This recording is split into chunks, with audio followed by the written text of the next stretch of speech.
welcome to this edition of the Odds On Favorites podcast, where we're talking sports entertainment all with an eye on the bottom line.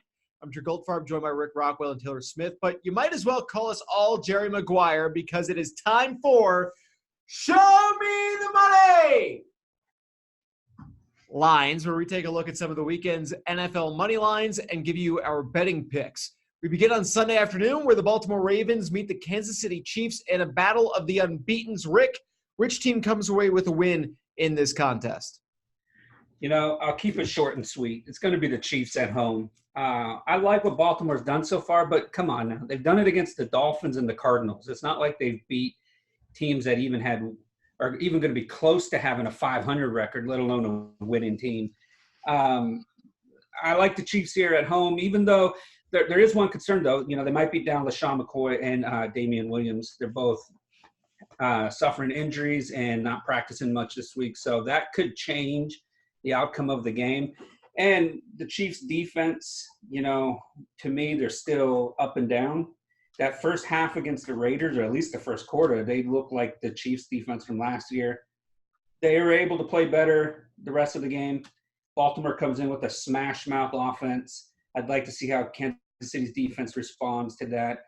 I think the Ravens will try and control the clock. But the Chiefs have to win here. They're at home. They usually win their home games. You have to go with the Chiefs. But I'm not confident in, their performance this weekend. Yeah, I can't bet against Kansas City at home. Like you said, the Ravens have played maybe the two worst teams in their respective conferences. So while being 2-0 is nice, I don't think anyone expected them to not be 2-0 at this point. So, you know, they're going on the road into one of the toughest venues in which to play for a road team. So I can't bet against Mahomes, even if they don't have two of their top running backs. I think they should still be able to get the job done. Obviously, it's their toughest test yet. It should be a good game, probably one of the better games of the week, but I can't really reasonably pick against Kansas City right now. I do think this will be a good game to determine how good Baltimore might actually be this season, to see how legitimate of a contender they're going to be. But they're not going to win the game. The Chiefs are a Super Bowl contender. We know that. They're going to be the home team. That's going to be a huge benefit. It's got to be Kansas City if you're going to place a wager on this one. Also on Sunday afternoon, the Atlanta Falcons look to build off of their win over Philadelphia in Week 2. They were visiting the 1-1 Indianapolis Colts. Taylor, where are you going with? Atlanta's been really reckless with the ball. Matt Ryan has 5 turnovers already. If he keeps coughing it up, obviously he's going to be in trouble again this week. The Colts could easily be 2-0 if they've just gotten a few breaks in LA in Week 1 against the Chargers. I think the Colts are going to win this game. It's one of the tougher games to pick of the week. I would not be surprised with either outcome, but they're at home. They're a slight favorite. Jacoby Brissett has looked pretty good through the first 2 weeks. So, Atlanta winning obviously wouldn't be a huge shock, but I'm going to take Indy at home. Yeah, this is kind of one of those toss-up games right now. The Colts have played better than people expected them to. They had a chance of being 2-0 coming into this game. They lost to the Chargers opening week in overtime. They played solid football on the road against the Chargers. Now they're back home against a team that's been inconsistent on offense. Not only that, I think Atlanta got a little bit lucky against the Eagles when the Eagles lost their 2 top receivers. Really even, made a run to come back late in the game, gave up that late touchdown to Julio Jones. With that said, I'm not confident in the Colts yet. I'm not feeling like I can just say, yes, I'm going to take the Colts to win at home. They're at home. Atlanta's a bad team. I'm taking Colts. I think if there's going to be a chance for Matt Ryan to say, you know what, enough's enough of this inconsistency of not living up to the expectations coming into the season, this will be the weekend to do it. Going on the road, being an underdog against a team that doesn't even have their franchise quarterback anymore, you have to think, hey, listen, this is kind of a slight disrespect that people think we're going to lose to this team. I'm actually finding myself leaning towards the Falcons here. I think their duo of Ridley and Julio Jones is going to be a nightmare matchup for the Colts secondary. Their all-pro linebackers banged up. I'm not sure Brissett is going to be able to perform at a consistently above average level. I'm taking the Falcons to cut spread and most likely win the game outright. I'm going to side with Rick on this one. I think Atlanta's going to come away with the win. I know that Indianapolis has been surprisingly good this season after Andrew Luck's retirement. Basically, the expectations for them plummeted as soon as Luck decided that he wasn't playing any longer. And they've shown that they still had a good team that was built around him and now built around the guys who were still left behind. I've got to say Atlanta, though, I know that you could say it was a lucky win. You could say that they had against the Eagles, but they had to put themselves in a position to be in that spot to win. The Eagles are a good team. I'm more on board with Atlanta being a legitimate at this point and being a threat than I am Indy. In a couple of weeks' time, that might very much change, but I've got to go with Atlanta until I can be more confident that the Colts are for real, that they're not just off to a weird start and the rest of the season is still to come. Let's move to the Sunday Night Football game from Week 3 as the undefeated Los Angeles Rams visit the Cleveland Browns. Rick, who picks up the W and pays out this week? Is it going to be Taylor's Browns? No. You know what? Listen, if the Jets had Darnold, they would have won that game. I don't like anything about Cleveland right now. And they just lost their tight end for at least the next 4 to 6 weeks with a wrist injury. That's one more weapon they're going to be down. The Rams, we know they have that high-powered offense, but it's been their defense that has been the catalyst each week. They put the hammer down on the Saints. Teddy Bridgewater was supposed to be the best backup in the league, and actually they had him ranked higher than some of the starting quarterbacks in the league. He comes in, the Rams just demolish him and make him look like he was a third-string quarterback and not a highly touted backup. And then it went to Carolina the first week and held that offense in check. The Rams' defense has been surprisingly good. Cleveland's offense has not been that good. Other than that long touchdown pass to Odell Beckham on Monday night, like the Jets kept that game close, and they didn't even have a quarterback, and the offensive line played terrible. I don't see the Browns winning this game, and I don't even see the Browns covering the spread. I think the Rams are going to pull away late. I think, it'll be close at first, the crowd, the energy, all that. But in the end, the Rams' talent is going to be evident compared to the Browns' talent, and the Rams will win the game and cover the spread. Yeah, I don't see how you pick against the Rams, even if they're on the road. Rick said everything needs to be said, I guess. The Browns beat the Jets last week with the third-string quarterback, not very impressive. Despite going on the road, the Rams defense shredded the Saints offensive line last week. I think Bridgewater's weak performance had more to do with that than his actual poor quarterback play. And I would expect the Rams to keep doing that. The offense is going to come around at some point. It may as well be this week on the road. So, again, I don't see how you can pick against LA. Yeah, I'm going to make that one unanimous because the Rams are the Rams and the Browns are the Browns. It's easy enough. This one, I think, is probably the most obvious of the three. I think it's easier to make a case for Baltimore against Kansas City than it is to make a case for the Browns with what they've done to this point against the Rams. 12 weeks from now might be different. It won't be, but it technically could be. But this is week 3. The Browns have played like they have. They've played like the Browns, and I'm not picking them against the LA Rams. Lots of quarterback changes for week 3. We just touched on it briefly in that last question. Either due to injuries or benchings, we've got a number of changes. So let's do a couple of daily fantasy picks. On the benching front, the New York Giants have decided to bench Eli Manning in order to kickstart the Daniel Jones era. They'll visit 1-1 Tampa Bay this weekend, while Cam Newton may not be able to start this week for Carolina, which would mean it's Kyle Allen against Kyler Murray in the Cardinals versus Panthers game. Those two, of course, battled for the QB job at Texas A&M, which Allen won. Meanwhile, the New York Jets lost backup quarterback Trevor Siemian for the season on Monday night. Sam Darnold out for at least another couple of weeks with mono. That means Luke Falk will be expected to make his first career start as the Jets visit the New England Patriots. Talk about being thrown to the wolves, getting your first start against the Pats. Taylor, of Luke Falk, Kyle Allen, and Daniel Jones, which makes for the most intriguing fantasy football play as we sit here late Thursday morning? The answer is none of them, but I guess if you have to pick one, it would be not Luke Falk since he's facing New England. Kyle Allen and Daniel Jones are both going on the road, but they're both facing potentially weak defenses. Daniel Jones against Tampa Bay. Kyle Allen against Arizona. Tampa Bay has looked okay on that side of the ball, but I still think they're probably going to grade out below average on a long-term basis. I think Jones is obviously the more talented of the two, so I'm leaning in his direction. I like his weaponry with Saquon, of course, and Evan Ingram, guys like that. I think he's more likely to throw the ball downfield, whereas I think Carolina may actually just give the ball to Christian McCaffrey the entire time. And there's a wind gust blowing in here with my curtain coming all over me here. But what are you, Chicago? It's the Windy City. What's going on? A nice ocean breeze has made its way to the show. Yes. Jones. I'll pick up where Taylor left off because he was interrupted by Mother Nature there. When you look at all three, I like Luke Falk in college more than the other two. He was a solid quarterback for Washington State, replaced by the stash who's now starting in Jacksonville.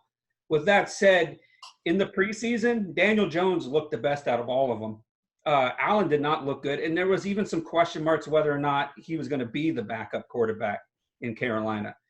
Falk going on the road to the Patriots, I mean, come on now. Like, you can't have a more difficult task at hand, especially when you're not even bringing your full complementary, full arsenal. They're going to be down a few weapons, especially on defense, if Mosley doesn't play at linebacker. And we saw what that can do to that defense. That he's the heart and soul. You go into New England with that offense, Tom Brady, they can run, they can throw, they can do whatever they want. You don't have your best defensive player, forget about it. They're done. I think Arizona is actually going to beat Carolina without Cam Newton. And then because look how well they played against Baltimore last week, and they got the tie against Detroit in the first week, which they came back, they showed some heart. You have to go with Jones here. He looked the best in the preseason out of all of them. They drafted him for this, even though they're doing Eli dirty right now because he did not look bad. The rest of the team looked bad. Jones is in the same position. There's no receivers to throw the ball to. Shepard's probably not going to play. Golden Tate's still out. They have Ingram and Barkley. If the defense just focuses on those two like Buffalo did and Dallas did, Jones is going to have the same issues. The only chance he has to succeed more is running the ball, is scrambling. Because Eli, he's like a statue back there. He can't scramble. He was getting pulled down from behind, trying to run for his life in the game last weekend. You got to go Jones here. The other two aren't even close right now. Yeah, I was trying to come up with a case to make for Kyle Allen, but it's because, I mean, he is going up against Arizona, which is a plus, but it's really hard to do that. Daniel Jones, yes, the Giants are not bringing everybody for him for his first start as far as targets go, but he still has Saquon Barkley. He still has a couple of targets that are probably better than anything that the other two are going to be working with. I'm with you guys. Luke Falk is an immediate write-off. He's playing for the Jets, and they're playing against the Patriots, and they're playing in New England. So that's just yet no on that one. But it's got to be Daniel Jones because he's got – I think it's more likely – you've also got technically a possibility, I believe still at last check, that Cam Newton could play. But – so, I mean, it's if you're making your lineup today for Sunday, then I guess Jones would be the better choice, the more reasonable choice, just because you know that he's going to play. I do think he's got more targets. Running back in football. What's that? He's the best running back in football, too. I mean, he's right. Positioned more to succeed than Allen on the road and Falk on the road. Yeah, I agree with you. Daniel Jones has to be the choice here. Ben Roethlisberger's out for the season in Pittsburgh, leaving Mason Rudolph to step in for the Steelers against the 2-0 San Francisco 49ers this week. And with Drew Brees out for New Orleans, Teddy Bridgewater appears to be in line for the start for the Saints as they visit the 2-0 Seattle Seahawks, though head coach Sean Payton won't say which quarterback will lead the charge on Sunday, making Seattle prepare for Bridgewater and Taysom Hill. Rick, technically you've got three options here as well. Which quarterback has the most upside this week? Oh, it's Rudolph. The Saints on the road at Seattle is one of the hardest places to play, let alone Bridgewater looked terrible last week against the Rams. The Saints defense is not playing well at all. They're giving up a lot of points and a lot of yards. to the Rams offense, to the Texans offense. Now they're going to play against Seattle, who has a strong running game, a renewed passing attack with rookie Metcalf stretching the field and winning the one-on-one battles, and then Lockett as a possession receiver. That line's holding up. Russell Wilson's looking good. I don't trust the Saints. I like Hill for the Saints. I think he's a fun player to watch, but he's not as good of a passer as Bridgewater or Rudolph. Rudolph was a stud in college. He led the nation in passing for Oklahoma State his last year there. He looked good coming in last weekend against Seattle. He brought Pittsburgh back in that game. And although they fell short at the end, he had a confidence. The team perked up. The team believes in him. If they didn't believe in him, they wouldn't trade a first-round pick to go get Fitzpatrick from the Dolphins to add to that defense. You don't trade a first-round pick next year for a defender if you think your team's not going to do well with the replacement quarterback. I think Rudolph's going to has the best upside. I'm not sold on the 49ers. I know they're 2-0, but they beat the Bengals, and I don't even remember who they beat in week 1 because it was meaningless. Because to me, the Niners are irrelevant. With that said, it's got to be Rudolph. Yeah, they beat the Buccaneers the week before then, I think. Yeah, it's Rudolph. I think their scheme also kind of plays it up a little bit. Roethlisberger led the league in passing yards last year, so they shouldn't throw it as much necessarily, but I still think they trust Rudolph enough to let him kind of open up the playbook a little bit and throw the deep ball. Plus, like you said, going on the road to Seattle is about the toughest place you can possibly play, even if they're not the Legion of Boom anymore. They're still a solid defense. It's still a loud place to play, especially for a guy that's not super experienced, especially over the last couple of years in Bridgewater. So Rudolph on the road against the Niners. San Francisco has looked pretty good, but it's more of a matchup type thing, and I just kind of trust Rudolph with his weapons more. And the Saints can kind of just give the ball to Alvin Kamara and let him do his thing. So I think Pittsburgh is more likely to air it out, and that's obviously what you want. So I'll take Rudolph. Yeah, I mentioned being thrown to the wolves for the Jets, putting their quarterback Falcon to go to New England to play the Patriots for his first start of the year. Bridgewater getting his first start of the year and having to go into Seattle might be a close NFC, version of that. That's going to be a really difficult thing. It's got to be Rudolph. I think that he's got good weapons around him that he might be able to use. I liked him in college. I think that he's going to San Francisco. He's got a better matchup. Going to go with Mason Rudolph. Unanimous across the board on that one as well. Let's move to a segment that we're calling Picking Favorites, where we look at the games involving our favorite teams. All three of us have made picks for all three of these games, which we're going to show you in just a minute, but we'll each have to break down our personal favorite NFL team's game and pick a winner before we move on to the next game.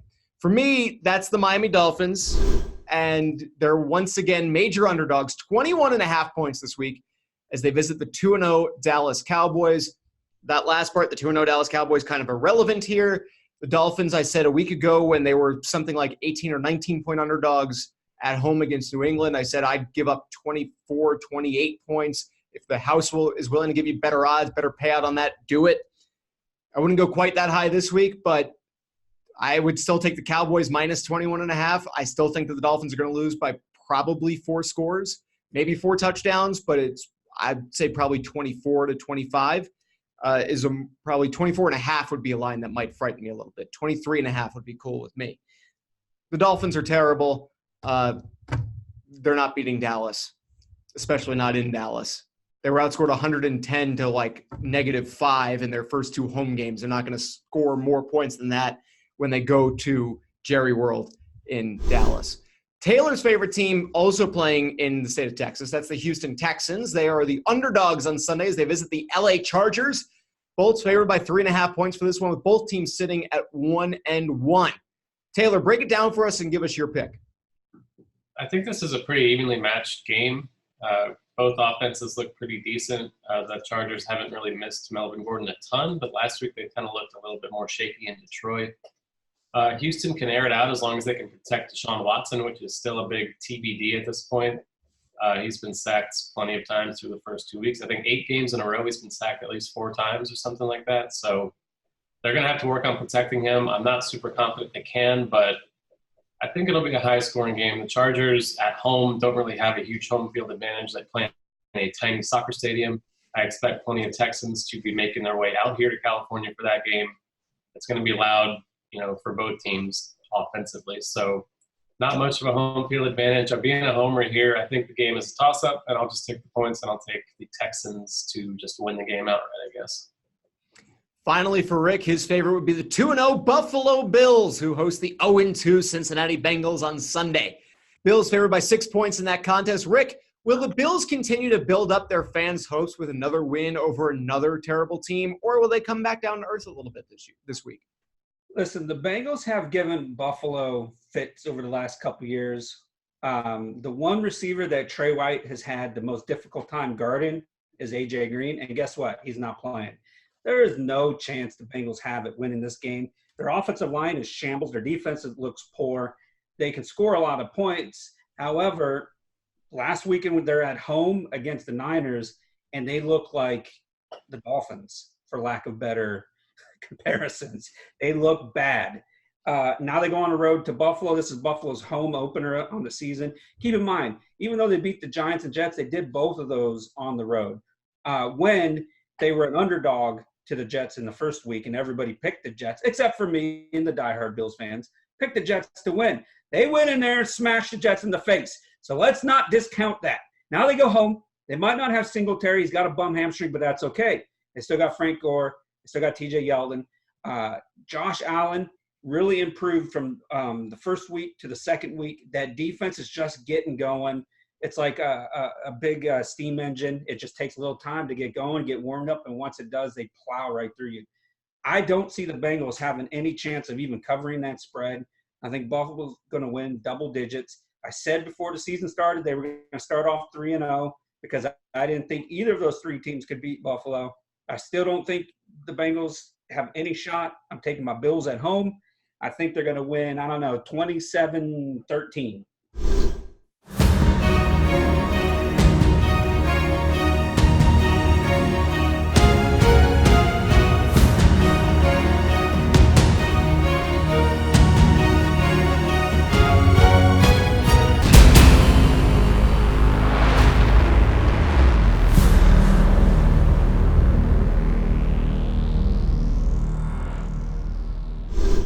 Three prop bets for the NFL to go over now, all having to do with AFC East teams. BetOnline has prop bets available about the Miami Dolphins going 0-16 this season, as well as the New England Patriots going 16-0. In both cases, the yes pays out at plus 500, the no at minus 1,000. There's also an option to bet on the Patriots going 19-0 and winning the Super Bowl, paying out at plus 1,000 for yes, minus 2,000 for no. Taylor, which of the 16-game wagers is more likely to pay off as a yes? And would you consider taking New England to go 19-0 at those odds? It has to be the Dolphins, just because they've looked completely hapless, obviously, through the first two games. New England's looked great, on the other hand, but one of the games was against the Dolphins, so you kind of take that with a grain of salt. Plus, they do have a pretty tough stretch schedule. Weeks 11 through 14, they'll face Philly, Dallas, Houston, and Kansas City. I don't really love their chances of going through that stretch undefeated. So Miami's horrible. Sam Darnold should be back by the time they face the Jets for the first time in week 9. So they don't even get the Luke Falk experience between now and then. So it's tough to look at their schedule and find any wins. I think the Dolphins at the same odds are a much better bet. I would consider the plus 1,000 on 19-0, but like I said, I really don't like them to go 16-0, so I'm not really loving the slightly better odds on a 19-0 finish.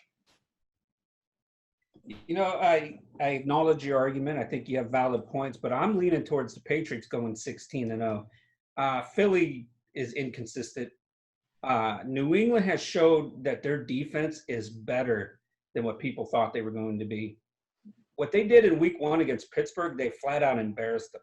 And then they did what was expected against Miami and completely blow them out. But they scored 2 defensive touchdowns. Collins returning, the secondary looking as strong as any secondary in the AFC.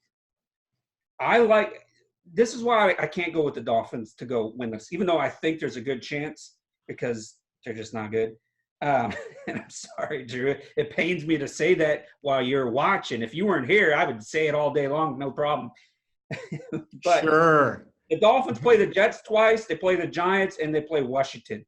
They have a shot of winning one of those 4 games. More than I think the Patriots have a shot at losing. The only team I think that can beat the Patriots will be the Chiefs. But guess what? It's on the road in New England.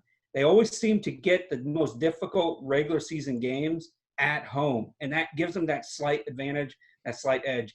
Typically, New England starts off a little slow, and then, by week 6 to 8, they start ramping it up. They make their adjustments, and then they run the table.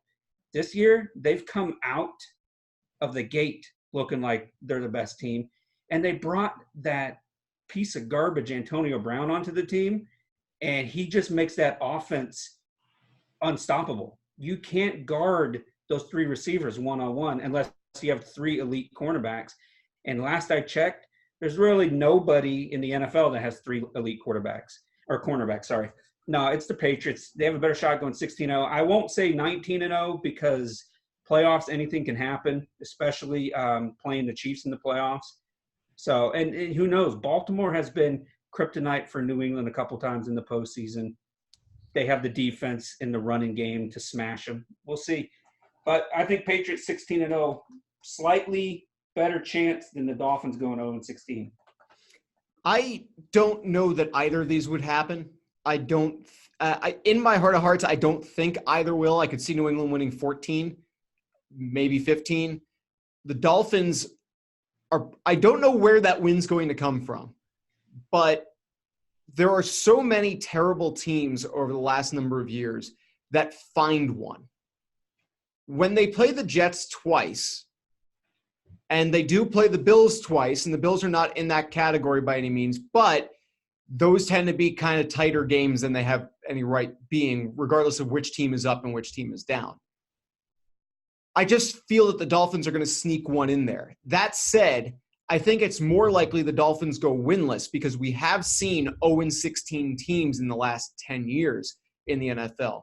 It's been, other than the Patriots, the 18-1 Patriots that got caught cheating in their game against the Jets, that the NFL didn't force them to forfeit that game, even though their coaching staff was caught cheating in that game for the entirety of that game immediately following that game. I digress.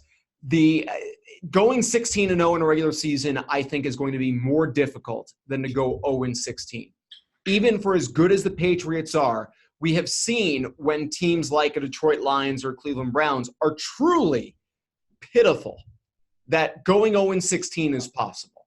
The Patriots have had amazing teams over the years that have not gone 16-0. The Patriots have had the best team in the NFL from start to finish and have not gone 16-0 in most of those years. I think it's much more likely the Dolphins end up 0-16 than the Patriots end up 16-0 for that reason. But I think it's more likely New England's 14-2 and the Dolphins are 1-15. If these odds are still available after the first Dolphins-Jets game and the Dolphins lose by 2 touchdowns or more to the Jets, then I'd take the Dolphins 0-16. That would be that would be my tipping point on it. I don't mind a flyer on the Dolphins to go 0-16, though, because they are truly historically bad. I hope you enjoyed that segment from the Odds On Favorites podcast. If you did, there's plenty more where that came from. Click on the link on your screen now to be taken to the complete podcast from this week, or check out the channel to find the other individual segments. And make sure to like, share, and subscribe to the Odds On Favorites YouTube channel for plenty more sports and sports betting picks, tips, and how-to guides.